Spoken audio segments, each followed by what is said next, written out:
Good afternoon, everyone, and welcome to Live at 4 on this nice spring day.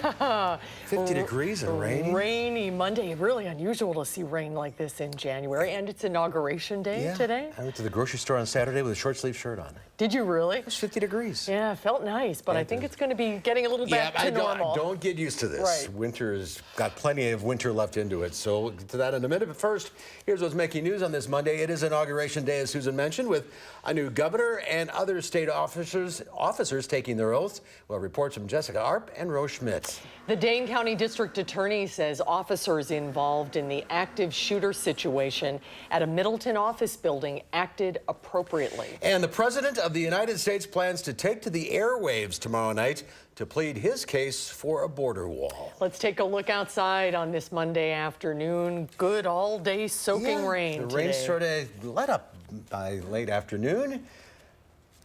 Not a biking day, that's for sure, but perhaps some AM snow. Dana Fulton is in the backyard with a changing forecast. Right now, the wind, though, is howling outside. You're in for quite a gusty evening. The rain pretty much out of here at this point, but we did have a very nice steady rain for us throughout much of the day. Downtown is very cloudy. Temperature-wise, as we all know, it was above average. Temps were in the upper 40s for us throughout southern Wisconsin. We should have been in the mid-20s for our afternoon highs. Sunset is at 4:39, and we're just not going to see any sunshine up until that sunset, so it'll be a very dark sunset for us. That rain is all pulling away into Michigan and leaving us behind. We'll have a little break in the rain tonight, but it's still going to be very windy and a little cloudy for us overnight. And then we may have a few light drizzle and flurry spots as we head into Tuesday morning. We're currently at 45 in Madison, 42 in Boscobel, about 48 in Janesville right now. So if you're heading out this evening, do know that it is going to be a little warmer than average with the temperatures, but it's going to be incredibly windy. Sustained wind speeds at 18 miles per hour right now in Janesville. With our wind gusts today, they're in the upper 20s, close to 30 miles per hour outside. Now our temps are going to continue to cool down just a few degrees over the next several hours. We'll stay cloudy overnight. We're planning on landing in the low 30s for overnight lows, and it's going to be much cooler for us by the middle of the week. We'll take a closer look at that full forecast in just a quick second. But right now on the roads, overall, we're seeing actually quite a bit of green. Notice 151 and 39. All cruising along at our normal speeds. If we take a little closer look to downtown, the Beltline doesn't even look that congested right now. Downtown seeing a little bit of traffic, but no accidents to report there. Janesville looks clear, and then if we head just north towards Baraboo, overall things look okay in that direction as well. Your drive time should be all right regardless of where you're at this evening. Just know that there is, of course, some water on the roadways, so make sure you give yourself a little extra time if you can, or just make sure you drive a little slower this evening because the water, of course, not exactly ideal. We'll take a close look again at that chance for some snowfall in the morning in just a few minutes. And watching those Christmas decorations behind you blowing in the wind. See that? Yes, it is incredibly windy outside right now, and just the sound of it is it's buzzing into my earpiece and making this squealing noise right now. So we are going to continue to deal with that strong wind for us overnight. Took mine down this weekend. You missed your moment when it was nice and sunny and warm. Absolutely. All right, Dana, thank you. We'll see you in a few minutes. Thank you, Dana. First at 4, it is a new day in Wisconsin politics as a new slate of lawmakers are sworn in at the state capitol. We have team coverage of today's events. Rose Schmidt has a look at what's next in the legislature, but we start with chief political reporter Jessica Arp for the new message tonight from the Democratic governor and attorney general. Jessica. Well, now, Governor Tony Evers followed through on his promise he made last week to focus on civility and compromise in his inaugural address, while we saw a much more political tone from new Attorney General Josh Kaul, who even laid out some bills that he would like to see passed this session. Former State Superintendent Tony Evers taking the oath of office as governor over the noon hour today in front of 5 former governors: Walker, Doyle, McCallum, Thompson, and Shriver, lawmakers, and a rotunda full of people. Evers emphasized issues that he discussed during the campaign, but said those issues cannot be fixed unless, quote, people come before politics. I took the oath today with the grace and humility of knowing that no single person can solve these problems alone. The challenges we face can only be fixed by finding solutions together.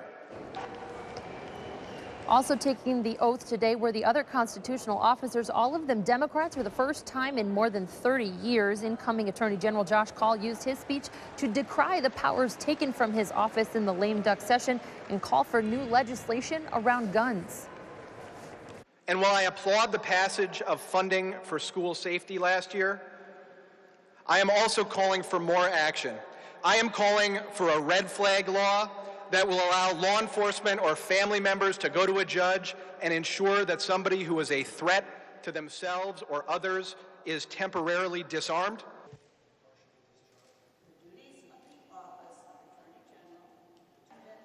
Checks to purchase guns. Now, these ceremonies were just the beginning of a day of events at the state capitol. Governor Evers meeting with folks in his conference room in a receiving line all afternoon, and he will head to the Monona Terrace this evening for the inaugural gala. That, of course, besides some of the swearings in we saw in the legislature this afternoon as well. As the governor said in his speech, we'll poke it tonight and get to work tomorrow. That's right. We're going to see a festive event. In previous inaugurations, we've actually seen Governor Walker take the mic and sing at some of his inaugurations. So I don't know if we'll see Governor Evers go ahead and do that with the polka band tonight, but I suppose we'll see. We will see. Jessica Arp, thank you very much. Thank you, Jess. Top legislative leaders are reacting to Governor Evers' address, echoing the sentiment that they would like both sides of the aisle to work together. But there are still questions today about whether that will happen. Our Rose Schmidt joins us live from the state capitol with that story. Rose?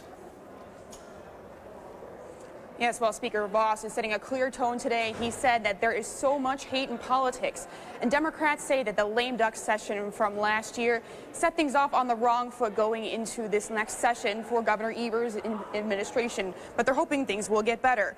The state Senate and state assembly swore in their members this afternoon. Speaker Voss's speech focused on the need for balance of power between the legislative and executive branches. Majority Leader Jim Steineke tells me he believes Governor Evers' inaugural address set the right tone, but says Attorney General Josh Kaul's speech focused more on the division in politics rather than the inclusion. Meanwhile, Democrats are glad to have constitutional officers from their party. A newly elected Representative Sheila Stubbs says that she is willing to work with Republicans to get legislation passed. I was a little bit more disappointed in the Attorney General's speech because it was pretty divisive, pretty political. That was a little disappointing, but I'll choose to focus on the upside and Governor Evers' speech and how he struck that optimistic tone of working together. Governor Evers has said all the time he'll work with anyone. He wants bipartisan leadership. You know, it's the people of Wisconsin that we're standing for. We're not standing as a Democrat or a Republican. Republican leaders had previously hinted that they plan to create their own state budget instead of using the one Evers proposes. Steineke told me today that that is yet to be determined, while Senator John Erpenbach says he's hoping Republicans will use the budget that Evers has put forth. And Steineke also told me that heading into this next session, his top priority is going to be passing a bill that would protect people with pre-existing conditions. Now, you may remember that the state assembly previously passed a bill doing that, but it fell apart in the state Senate. Now, Democrats have called that bill inadequate. Exciting day today at the state capitol. Rose Schmidt reporting live. Rose, thank you. The Dane County District Attorney has cleared the officers who killed a workplace gunman at a Middleton software company back in September. DA Ishmael Ozan said the officers involved were justified when they opened fire on Anthony Tong, killing him after he shot 4 employees at WTS Paradigm on September 19th. The officers, 2 of them Dane County deputies and 2 others with the Middleton Police Department, have been on paid leave since the incident. 4 employees were shot, 3 suffered serious injuries, but all survived. Responding to an active shooter who is armed and is not responding to verbal commands to drop his weapon gives law enforcement really no other option than to use deadly force as well. Ozan said Tong assembled the gun he used by purchasing parts of it online and assembled it himself. Ozan said there is no current background check on such purchases that would have prevented Tong from obtaining the weapon despite previous mental health issues. The partial government shutdown began the first business day of its 3rd week with no signs of agreement. Mo Lelenghi has the latest from the White House. President Trump tweeted he will address the nation Tuesday night about the southern border. He plans to travel there Thursday to make his case for spending $5.7 billion on a wall that's at the center of the shutdown stalemate. We have an absolute crisis and of criminals and gang members coming through. It is national security. It's a national emergency.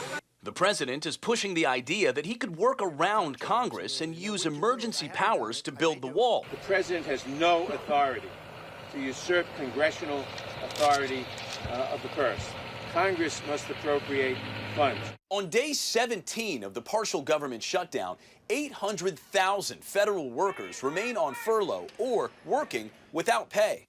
Every time President Trump throws a tantrum and demands he get his way unless the government will be shut down. Across the country, people are feeling the impact, including farmers tapping into U.S. Department of Agriculture loan programs. Anything that you have borrowed that you want to pay back, you're just going to keep collecting interest on that and not be able to pay them back. Or if you're wanting to borrow, the funds aren't going to be available. As the shutdown threatens to become the longest in U.S. history, Democrats say they plan to open some key agencies by passing funding bills on Capitol Hill. Mo Lalengi, CBS News, the White House. The government shutdown is also causing a growing number of TSA screeners to call in sick, raising concerns of longer wait times and missed flights in the days ahead. So far, screeners have not missed a paycheck, but that could happen Friday. The shutdown would need to end midweek for the TSA to make its payroll. Sick calls have been higher at airports in cities with a strong union presence like New York and Chicago. But so far, the agency has not seen a significant impact on wait times. The TSA says we're very proud of the officers who show up to work and remain focused, but there is likely to be a tipping point when sick calls from employees spike due to the shutdown, and that could come as early as Wednesday or Thursday if the shutdown continues. And as the shutdown continues, anxiety is growing over the upcoming tax filing season. The IRS tax filing season typically begins at the end of January, but the agency is now one of several hit by the partial government shutdown. Mark Mazur of the Tax Policy Center says delayed filings could also mean a delay in millions of Americans getting their tax refunds. It's causing a little bit of uneasiness among tax practitioners, but also taxpayers trying to figure out what they need to be doing. The IRS hasn't officially said whether it'll issue refunds or delay them during the shutdown, but the Treasury Department said it will finalize and release a plan for the tax filing season in the coming days. Shutdown or not, if you owe the IRS, you're still required to pay. Stocks rallied on Wall Street on word of renewed trade talks between China and the U.S. The Dow Industrials added 98 points, ending the day at 23,531.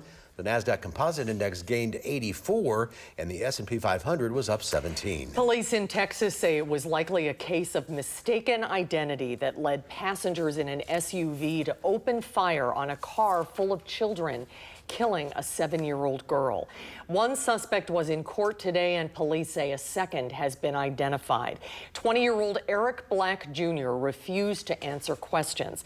Prosecutors say Black was the driver when a passenger opened fire on the wrong car, allegedly retaliating for an earlier altercation at a nightclub. 7-year-old Jasmine Barnes was killed. Actor Kevin Spacey appeared in a Nantucket courtroom this morning. The two-time Oscar winner is charged with felony indecent assault and battery for allegedly groping an 18-year-old busboy in a bar area of Club Car restaurant in 2016. Spacey's lawyers entered a not guilty plea on his behalf. Spacey was fired from his role on the Netflix series House of Cards following multiple accusations of sexual misconduct, but this is the first criminal charge against him. It's going to cost a little more if you want to visit the happiest place on earth.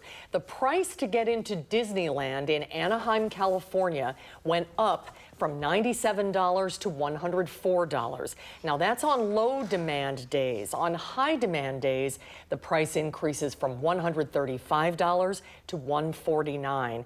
And parking also went up from $20 to $25. I had no idea it was that expensive. It is very expensive. To go to Disneyland. Yeah, it is. And it's something that, you know, most families want to do with kids, so it's challenging. I know, that's a lot. Happy New Year. And then wait in line. Yeah, and I wonder how that'll be affected at Disney World as well. I'm sure it'll go up there as well. All right, there's more to come at 4. Up next, we head to the movies with our film critic, Will Loper. We'll find out what Will thinks of the new horror movie Escape Room. That's when Live at 4 continues.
We should look for clues. What are we looking for here? Anything that looks like a puzzle or a code.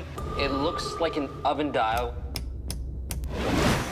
That looks real. It's kind of warming up in here. Is it getting hotter? How do we get out of here? It's Fahrenheit 451. Got it!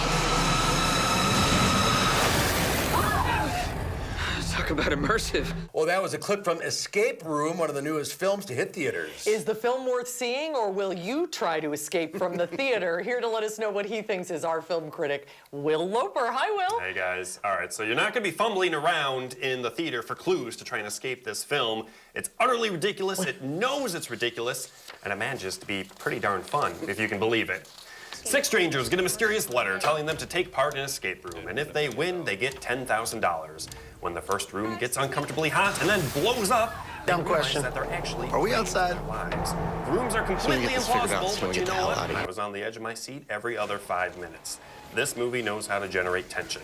Now, the ending of the movie goes completely off the rails, even too much for this movie, but hey, I have to give it props for swinging for the stars, even if it completely misses. So it knows it's ridiculous? Yes, it does. It sort of plays into that campy B horror movie type. But if it had you on the edge of your seat, that's a good sign. Exactly, Yeah. and I couldn't believe it because I saw the trailers for this movie. I'm like, this is gonna be awful.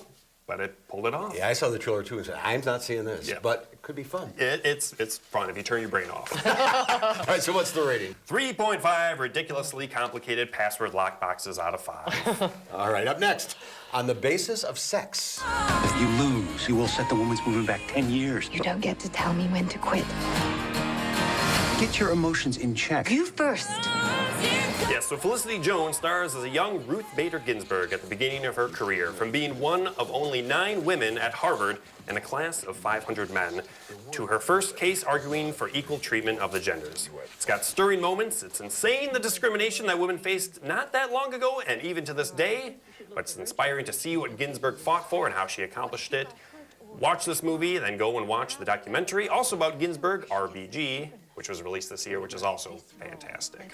So this is pretty accurate. Yes. I watched the documentary beforehand, and this movie seems to hew pretty closely to real-life events. And when does this open in Madison? This is coming this Friday, so it's not quite here yet, but when it comes out, go and see it, absolutely. And the rating for this? I guess one for real-life Ruth Bader Ginsburg's the notorious RBG herself. And she's making news today because she missed hearings for the first time in 25 years. That's right. The Golden Globes last night, quick impressions? Yes. For the most part, it was a bit of a snooze fest, I thought, but a couple surprises when Bohemian Rhapsody beat A Star Is Born, and Glenn Close beating Lady Gaga, so A Star Is Born only took home 1 award for Best Song. The Hollywood Foreign Press sometimes sees things a little differently, from a different perspective, Yeah. so it's interesting. It certainly is, and we'll see if Bohemian Rhapsody goes on to win Best Picture, and the Critics' Choice Awards are this Sunday as well, and I'll be there. You'll be there for that? I am, and won't be here next Monday, but it's award season. We'll see you in 2 weeks. Yep. Safe travels. Thank you very much. Thanks, Will. We'll be right back.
Take a look at this. Check out Long Yixin riding around on a hoverboard. Barely over a year old, this little Chinese girl has mastered what some twice, even 3 times her size can't pick up. Yixin's mother says she originally bought the hoverboard for her older son, but this tot is spending more time on it and getting lots of attention on social media. That's impressive. You ever tried one of those? No. Oh, No. it's impossible. She's nailing it. I know, Oh, look at her. Her center of gravity is a little lower. Well, that's true. That's fair. That's fair. Good luck catching her, though. Yeah. Today is Monday, January 7th. Thank God it's Monday Day. It is the first Monday of the new year, so this could be an especially difficult Monday. It wasn't great. It wasn't too bad. The weather didn't It help. wasn't too bad. It was just a little soggy. It may also explain why it's I'm not going to take it anymore day. We're done. Done. We're over. Done. Walking But out. it's National Bobblehead Day, a day to celebrate the spring-connected head-bobbing figurines. It might be a good time to visit the National Bobblehead Hall of Fame in Milwaukee, which opened in 2016. This is our favorite bobblehead. That's the fabulous farm babe. Pam Yankee. Pam Yankee. Says, I think it says on the bottom, doesn't it? Yeah. See? Oh, that's fantastic. I have one too, and I don't know where it is, but my hand broke off on mine. So. All right, Pam, thanks. All right, the rain is done for now. The rain's scooting out of here. We're going to be very windy, though, tonight, and we may see a few flurries early in the morning tomorrow. So we'll take a closer look at that future track in just a quick second.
So the rain has moved on out of here. We want to take a look now, though, at some wild video for you.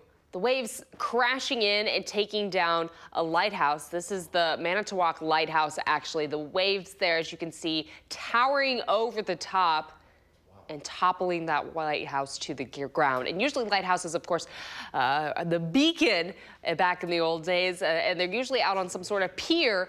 And to be that far out in the water, to last that long and then finally finally come crumbling to the ground, of course, with all that water coming on through. Very, very strong waves on the lake today on Lake Michigan, what we're talking about there. Here, we're seeing the lakes, of course, not frozen over. A few people being a little too brave and trying to ice fish. I don't know if I'd recommend that, though, for at least the next week or so.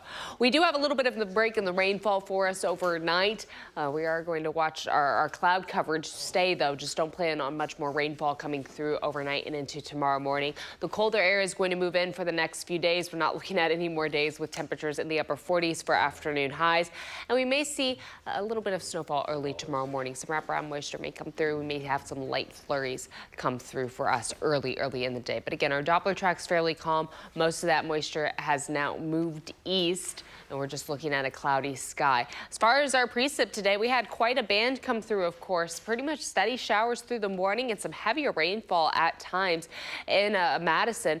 Just over an inch of rainfall for us. Last I saw, I think it was about 1.09, so almost an inch and a tenth for us for our rainfall totals. Near Janesville, about a half of an inch of rain, and you get up into Sauk County, still seeing totals anywhere from 3/4 of an inch to an inch of rainfall. So a lot of moisture coming through for us today, and that rain pooling for us, of course, with the ground still frozen in spots. It just didn't have anywhere to go. So this system still moving on through, that warm front crossing over Madison early last night, giving us the warmer air today. Our cool front's now going to slide through and cool us down quite a bit as we get to the middle of the week, also keeping us pretty windy with this front crossing over tonight and for tomorrow. Overall temperatures in the last 24 hours have changed just about 10 degrees. We're 10 degrees warmer, and it's also quite a bit windier outside, as our peak wind gusts so far today been close to 33 in Lone Rock and 30 in Madison. And if you've spent any time outside at all, you've certainly noticed the wind speeds. It's been quite a gusty day. Overall, looking at the bigger picture, we aren't expecting any sort of moisture really, again, to move back in. We may see a few isolated showers early in the morning. We'll take a little closer look now. Hopefully this map will load for us. We'll stay mostly cloudy tonight, and then early tomorrow morning, again, we might see, there it is, that light flurry chance starting to come through, but it moves through quickly, and it's not going to stay with us for long, and it's not really going to accumulate to much. Maybe a half of an inch of snow for isolated areas, but that's about it.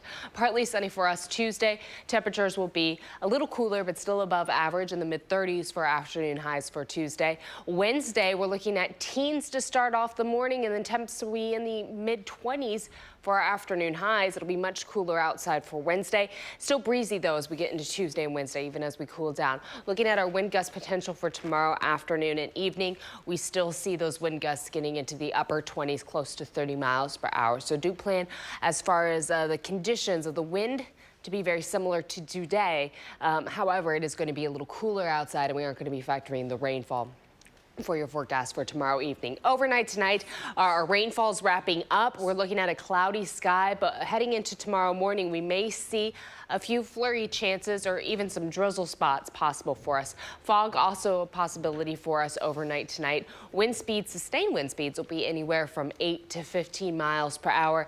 And then we are planning on tomorrow seeing some stronger wind gusts come through, as our wind speeds will pick up during the day. Anywhere from 15 to 30 miles per hour is certainly possible. It is going to be colder outside.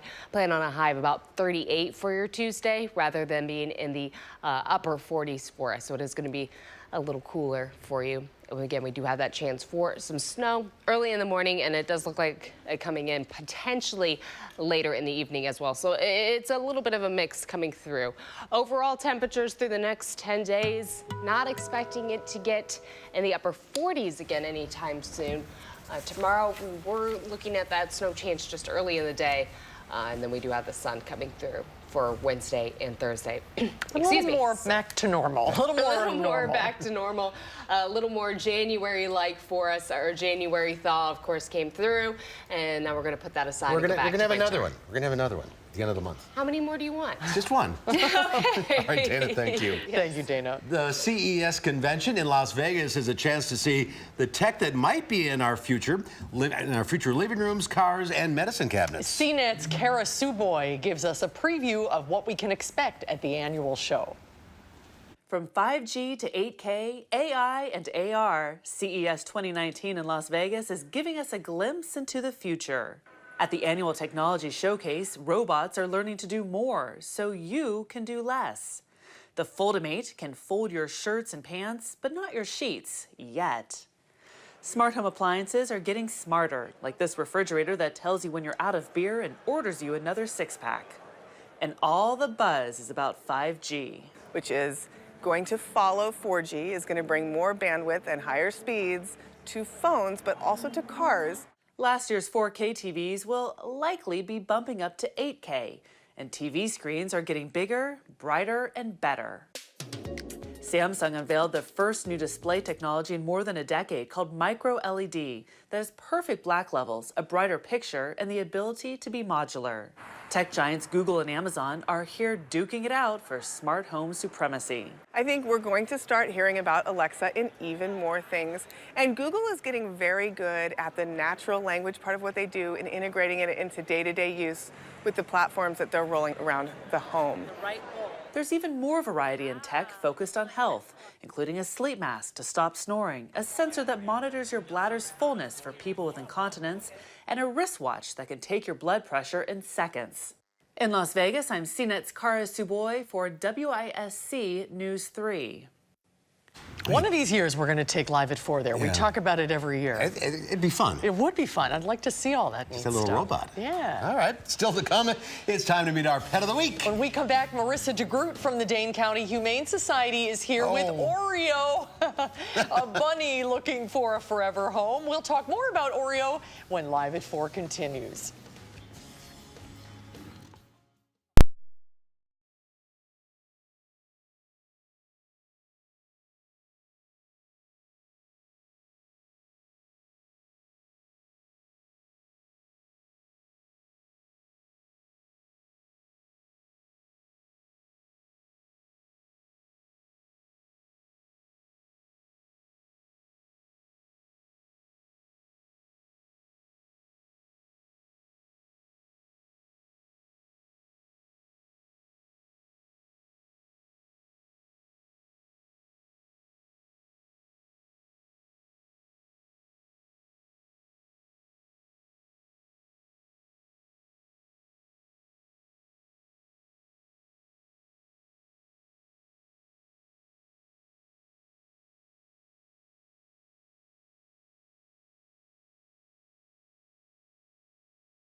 Oh, look at the UW campus, Memorial Union, on this very gray Monday.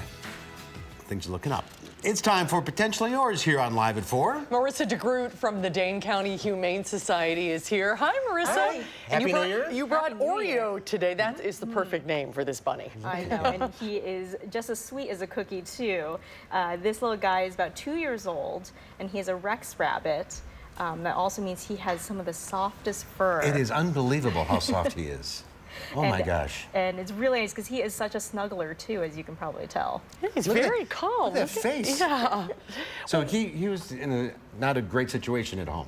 Yeah, so Oreo here was surrendered because he was living with another rabbit, 2 unneutered males. So in one cage? Yep, in one cage. So there was a little bit of fighting going on. Oreo is quite the pacifist, so he kind of ended up with the brunt of that. So he's got a few little scars on his face, maybe a little chunk missing from his ear. But even after all of that, he could not be any sweeter. He was probably just happy to be out of that situation. Yeah. And he is the type that as soon as you open that cage up, he will jump right over there to you. He wants to come over and hang out. He's potty trained. What do you need if you're going to adopt a bunny like this? Yeah, you want a nice caging system for them, but you also need to give them lots of time and space to run around and play. They loved exercise and playing and exploring. They're just incredibly intelligent creatures. He is also litter box trained, so you're going to want to have that all set up for him. But I think he's going to fit in with a lot of different households if you're ready for a good pet that's also going to be around for a long time because they can live 8 to 10 years. This is not a starter pet. This is a commitment. Yes, this is a commitment. At 2 years, he is going to be a buddy with you for a nice long time. He's a little rambunctious. I don't know how you can control him. He's so sweet. He's a great guy. And you got some job openings. We do. So if you're interested in working with a group of passionate professionals, we have job openings both full-time and part-time in a whole variety of departments, everything from direct animal care to our adoptions team. All right, and with the holidays, you haven't been here for almost a month. I know. But way back when, we had Cookie. Yes, we had Miss Cookie, and she is actually still with us. She is an amazing little girl. She is actually hanging out in my office probably right now, so go and meet her. She had a great smile. I remember that. Oh, yeah. She was on the news show last week as well. And she was. She's a very, very happy girl. All right, let's get Oreo home. Look at that face. I know. I love him. She's sweet. All right, Marissa, Thanks, thank you. Marissa. Good to see you. Go to the website, giveshelter.org, if you want information on Oreo or Cookie or any of the other critters available. 838-0413. Marissa, thanks again. When we come back, it is Inauguration Day in Wisconsin. Democrat Tony Evers is sworn in as the 46th governor of Wisconsin. The director of the Marquette Law School poll, Charles Franklin, joins us when Live at 4 continues.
Overall, things look green for us right now. Even the Beltline actually seems to be rolling along fairly smoothly. 39 southbound is nice and clear throughout Dane County. And again, downtown seeing a little bit of a slowdown there, but no accidents and no major traffic there, just the usual rolling through. Same goes near Janesville, 39 northbound at about 65 miles per hour, and then 12 westbound near Fort Atkinson is about 23 miles per hour, so a little slower in that direction. Also looking at 51 northbound and 14 westbound. Also seeing a lot of green in those directions. Overall, drive time should be fairly similar to what you're used to. Janesville to the Beltline at 26 minutes. Middleton to Sauk City, 16. And the same goes for downtown to Sun Prairie. That's the first look at your first alert traffic update. All right, Tina, thank you. Bird Box Mania continues. The Netflix thriller has turned this California home into a must-see for fans of the movie. The house is featured in the widely popular film Bird Box. It's located in Monrovia, that's about 20 miles east of Los Angeles. In the movie, Sandra Bullock's character finds refuge in the home. Fans are taking pictures of the home's front steps. Some of them wear blindfolds or cover their eyes. That's because in the film, characters must keep their eyes closed in order to stay alive. I still don't get this Bird Box. No, Mania I haven't. Are you business. going to see it? No. No, I don't think so. Sounds horrible. I don't know. Well, a new era of leadership and politics in Wisconsin begins today. It is day one of the Tony Evers and Mandela Barnes administration. The director of the Marquette Law School, Paul Charles Franklin, is here on this inauguration day. New year, back to politics. Yes, good to see you, Charles. New faces, new politics for the year. Yeah, we have a Democratic governor now and a Republican-controlled state legislature. But before we talk about politics, let's just talk about the pomp and circumstance of a day like today. There was a fair bit of it. There were bands and music and a few singers. And you saw the four former governors plus now Governor Evers together. That's quite remarkable that we have 5 living former governors. It was moving to see that, yeah. It was. And, you know, a lot of these speeches talk about working together and uplifting kind of notions about politics at its best.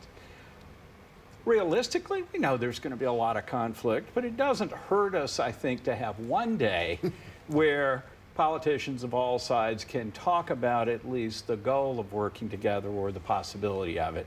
And so I think we should appreciate it for what it is, even if we don't think it's a very good forecast of what will be happening next week or next month or maybe tomorrow. One day at a time. One day at a time is a good plan. And the Republicans sort of threw down the gauntlet with that lame duck session. The lame duck really set the stage for conflict, and you saw it in Attorney General Call's speech, where he came right out of the gate saying they limited our powers coming out of an election that we had just won, and that's never been done in the history of the state. So that wasn't the warm and fuzzy part that I was talking about, but it's something that the legislature and former Governor Walker did and have to live with, for better or for worse, as we go forward. But it certainly didn't set the stage for cooperation and working together. It is notable that both Speaker Voss and Majority Leader Fitzgerald in their speeches also talked about working together as a theme. But I think the biggest adjustment will be Republican legislators that have never had, in the last 8 years, have not had to worry about whether the governor would go along with their big ideas.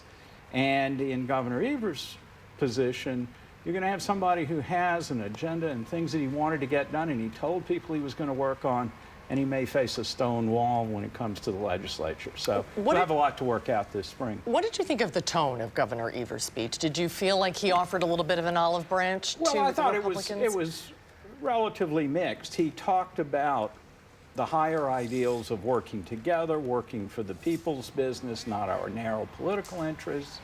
So all those words were in there.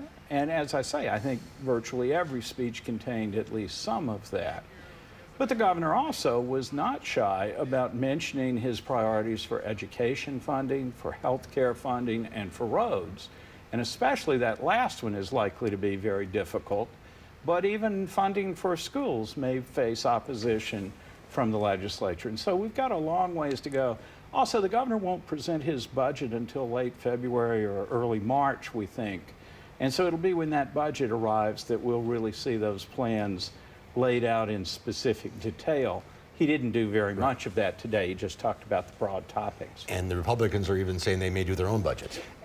In which case, they can go down that road, but ultimately, for that budget to take effect, the governor has to be willing to sign it. And the governor still has a mighty veto pen in this state. He absolutely does. I think one of the issues is, without a budget, the federal government is shut down right now, but the state goes on operating under the previous budget. We could be like Illinois and go a year or two without a budget. That would be a complete failure of government in our state, as it was a failure in Illinois.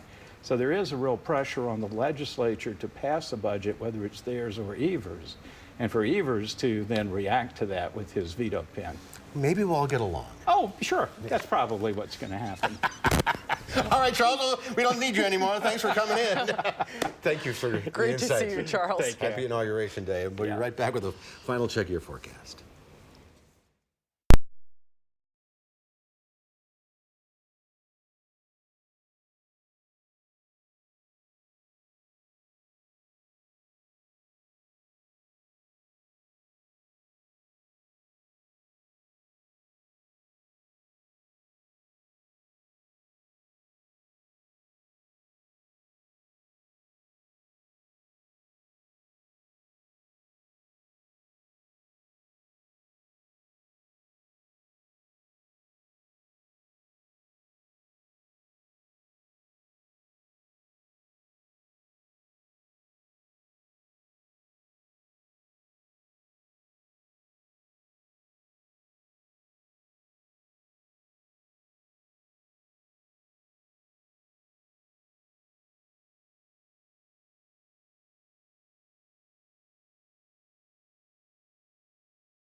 At least the rain has stopped. Yes, we got a little bit of a break, but it really is windy outside for us tonight. Overall, we're actually looking at our temperatures to continue to cool down. If we can bounce over to Max 2 to take a look at. Right now, we're actually looking at the precip totals that we've had so far today. Again, close to an inch for us in Madison. Overnight, our temperatures are going to cool down into the low 30s, and then tomorrow we may see some light flurries early in the morning.